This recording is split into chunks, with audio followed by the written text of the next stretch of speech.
Hi, this is Dan, and today's lecture is entitled Relational Dialectics, Boundary Negotiation, and Facebook. So, first, how do we understand relationships? First and foremost, relationships exist over time. This means that they don't exist in this particular moment. They have a history to them, a trajectory. They're somewhere that they have been and somewhere that they are going. They're polyvocal and polysemic. Here's what that means.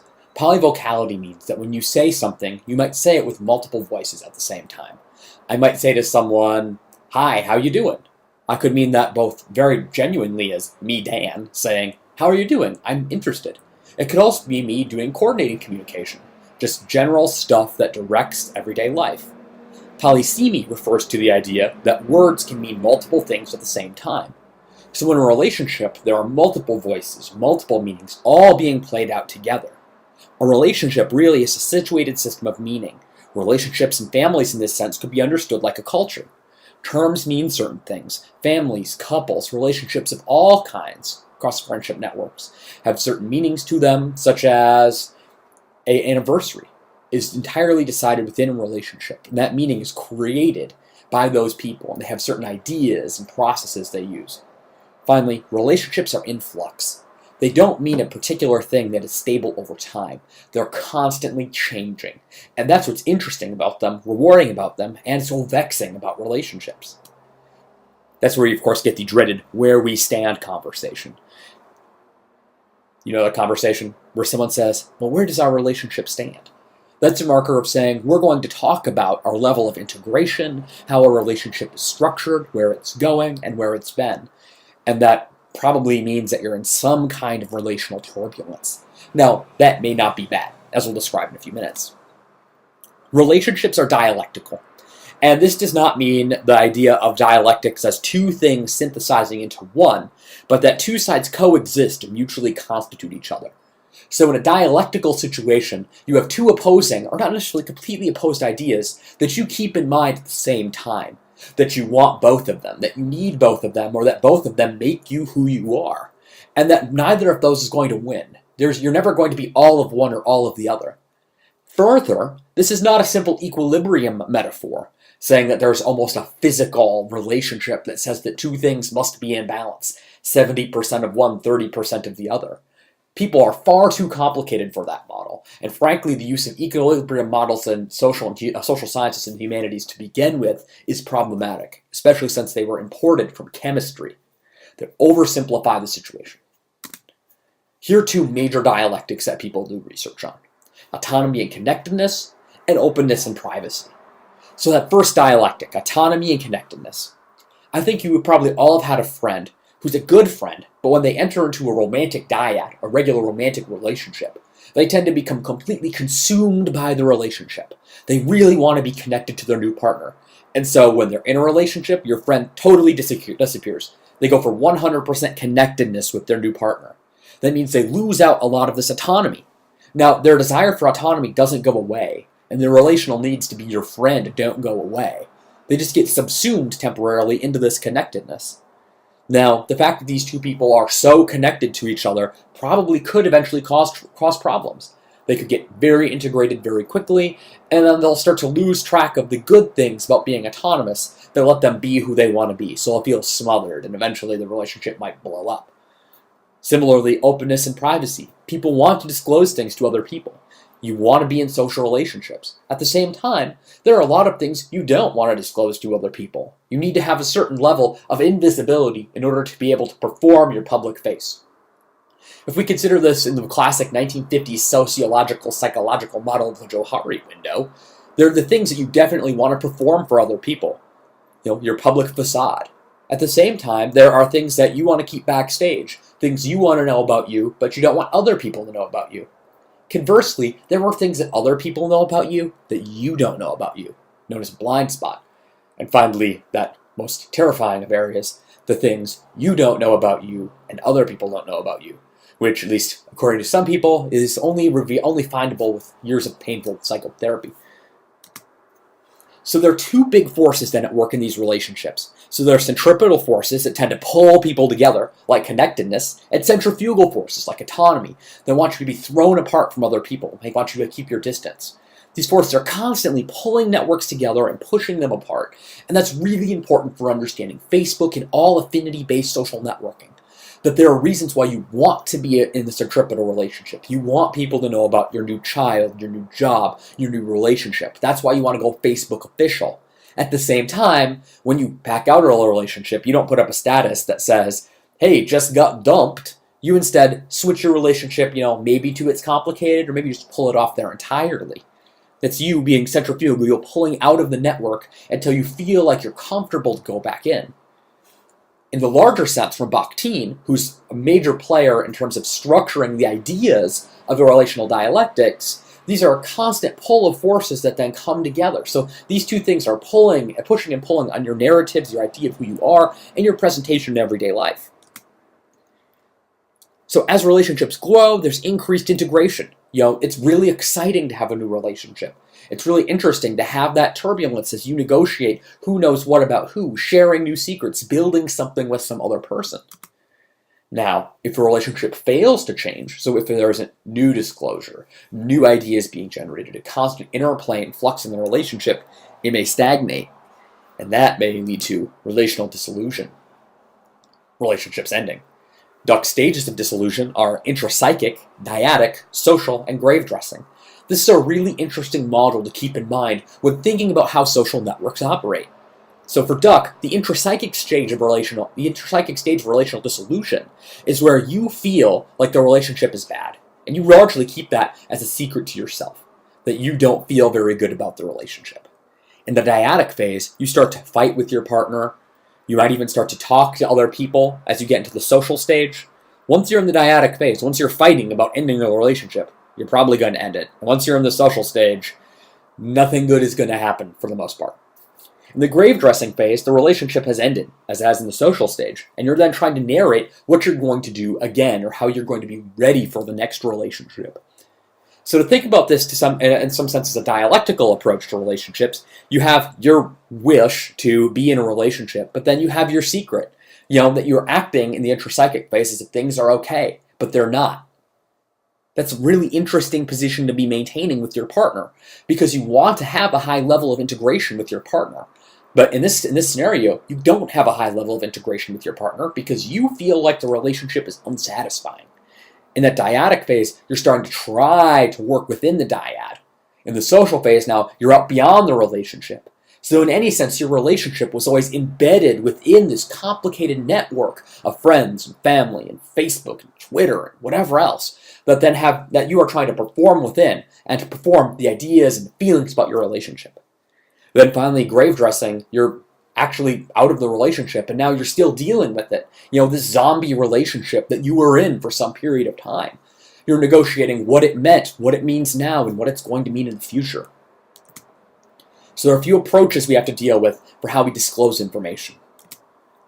One approach is privacy, and this is it's the easiest one. It's the first idea people have about disclosure. So what's private? What do I want people not to know about me? A few interesting things to know about privacy. It really appeared in American law and largely American consciousness in the late 19th century as a concept was related to the idea of rapid photography, that people could no longer get out of the way of a photographer. So Brandeis and Warren wrote their famous law review article that said we needed some other right to deal with information or to deal with pictures. Privacy is really hard to research because it's a matter of researching a negative. What does researching a negative mean? It's very difficult for me to look at someone or to ask someone and say, well, what are you not telling me? It'd be a certain sort of Kafka-esque question to say, well, what are you lying about? I know for a fact that you're not telling me something. Very difficult to research, and really people probably won't tell you what they're actually thinking or what they're interested in or what information you don't have. You could also then research self-disclosure. This is getting better because self-disclosure is something you actually tell people about you. That's an improvement over privacy because we can actually talk about it. There's some evidence there. But there are still problems with self-disclosure because if I ask people what they disclose, they're probably not going to be entirely truthful with me. And as we already know from reading Petronio, people tend to engage in idealized sorts of disclosure on Facebook in the first place. Their solution is to talk about the self-disclosure of private information. And that's really what the Girard questionnaire was getting at, was saying, what are you disclosing? What kinds of private information? All 60 of those questions, for the most part, are things that someone wouldn't know from looking at you. There's some choices you might make to perform the answers to some of those questions, but largely they're private information. So we talk about then the positive disclosure of things that you ideally would keep private, or at least might want to keep private. We're getting to a whole new interesting area of understanding who you are, what you're doing, and why you're performing that way in everyday life. So no, you are not an open book, and this gets right to the point of our questionnaire from this week and the survey we did about it. There's a certain cultural esteem to your claims about disclosure, and Jody Dean would argue that you're performing the social role of a celebrity, even though you're not a celebrity. I'm sorry I have to tell you that, but I'm 99.9% sure you're not.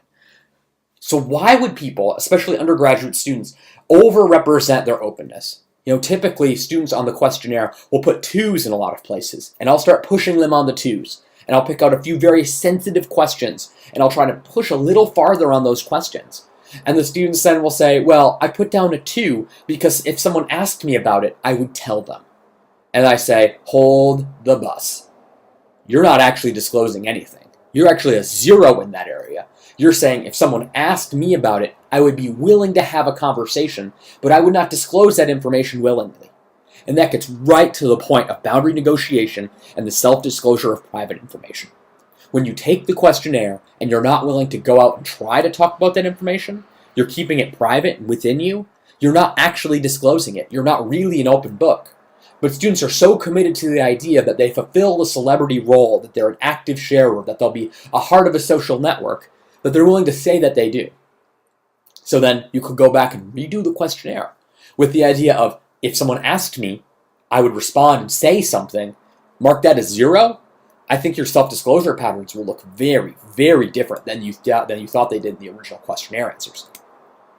So what do you negotiate with people? You negotiate boundary linkage, boundary permeability, and boundary ownership. So how's your boundary linked? With your doctor, you have a strong monodirectional linkage. You send information to the doctor, and the doctor is supposed to keep it. They largely don't tell you about them. They don't friend you on Facebook. You go to the doctor, they're a lockbox.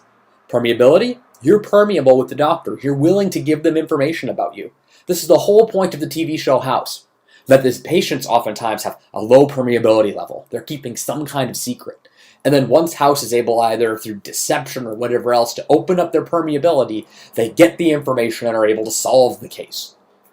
So the doctor is impermeable. The doctor isn't supposed to tell anyone about anything, which then gives them a certain sort of context and a certain sort of risk-reward ratio that says, yeah, I can disclose risky information to the doctor because it's not going anywhere. And then boundary ownership. When you share a piece of information with other people, you expect it to have certain kinds of metadata attached to it. Like, this gets shared with this community. This gets shared why. So boundary ownership says that you negotiate in advance who gets access to pieces of information about you.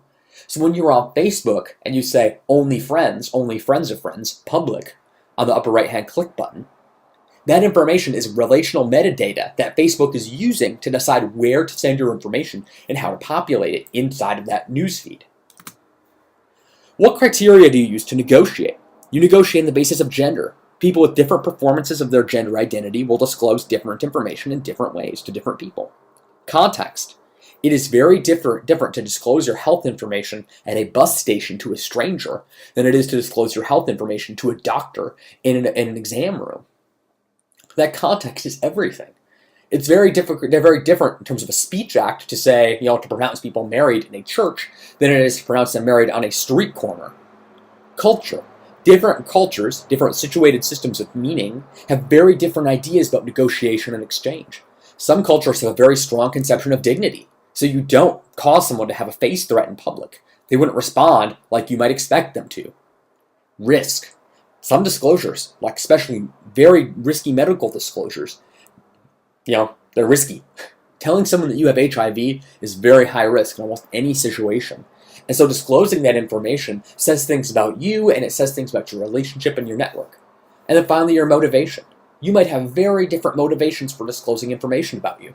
Sometimes you might try to disclose information about you to get someone to make a reciprocal disclosure, to disclose information about them. You might disclose information about you, as Baudrillard said, to show your vices, to extol your virtues, to say that you really are an open book, and to say, I'm cleansed now of my vices. You have lots of motives you could use to disclose information and reasons why you would. And then you negotiate these, your linkage, your permeability, and your ownership with other people on the basis of these criteria. So what does this mean about Facebook? What does Facebook do? Facebook acts like a kinkeeper. A kinkeeper is someone like a mother, a grandmother, a father, a good friend who then organizes information in a network.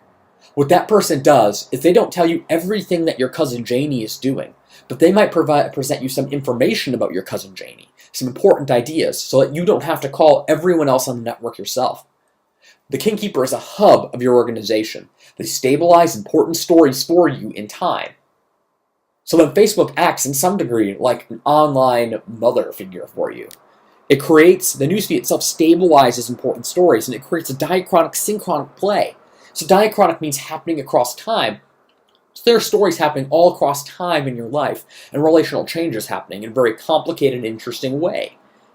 And so you can't perceive all of those at once. You can't exist in all of those moments. And so Facebook selects the best ones, the best elements from that flow of time, and curates them into that newsfeed for you. You then experience it synchronically. So then you look at the newsfeed, and it ideally should have the most interesting, emotionally aware, newsy, relevant material for you, stabilized there in the interface, lined up in one nice column with white space on both sides, so you can really focus in on that material and have an interesting and compelling emotional experience, which is why this class is organized phenomenologically. So what Facebook is doing is it's acting like a kinkeeper, and it's creating this temporal stabilization that's saying that it'll take these moments out of context and recontextualize them in a moment for you. Now, in terms of boundary negotiation, Facebook uses network disclosure with one-sided rules. So ideally, you're supposed to tell Facebook where you want pieces of information to go. This then is the reason why people are so up in arms whenever Facebook changes the policy, because they've negotiated with Facebook. They've figured out their permeability, their linkages, and almost anything else, and they expect those to remain intact. What gets to be problematic then is when Facebook violates these norms, when Facebook goes ahead and changes its privacy policy with very little notice, when they eliminate your ability to challenge Facebook's corporate practices. Facebook then is like a friend who's being ingenuine, who's sharing your information. They're like a bad friend. Possibly a mistaken friend, but really a bad friend. In this sense, then, it makes sense that as people continue to use Facebook more, their publicity orientations are changing.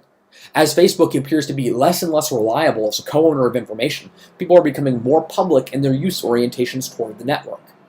If you are working for Facebook or have invested in Facebook, this should scare you, because it says that the underlying dynamics of Facebook, that centripetal force that drew people in for disclosure to build that compelling emotional experience, is being damaged. That Facebook itself is actually now beginning to damage the very natural resource, that dynamism of relationships and that boundary turbulence that drove it forward in the first place. For MySpace, this fell apart because the network was so disorganized. The pages were so rough to look at. There were so many creepers that people then began to take that public orientation and went back to Facebook because Facebook was private and it was controlled and you could negotiate better. Friendster failed because Friendster had their authentic friend purge, where they started trying to find authentic friendships to then force you to engage in a certain kind of self-disclosure activity that they thought was legitimate, but that you didn't necessarily share in. So the two predecessor social networks to Facebook started having problems with boundary negotiation, and it ended both of them. And now we see Facebook having issues with boundary negotiation.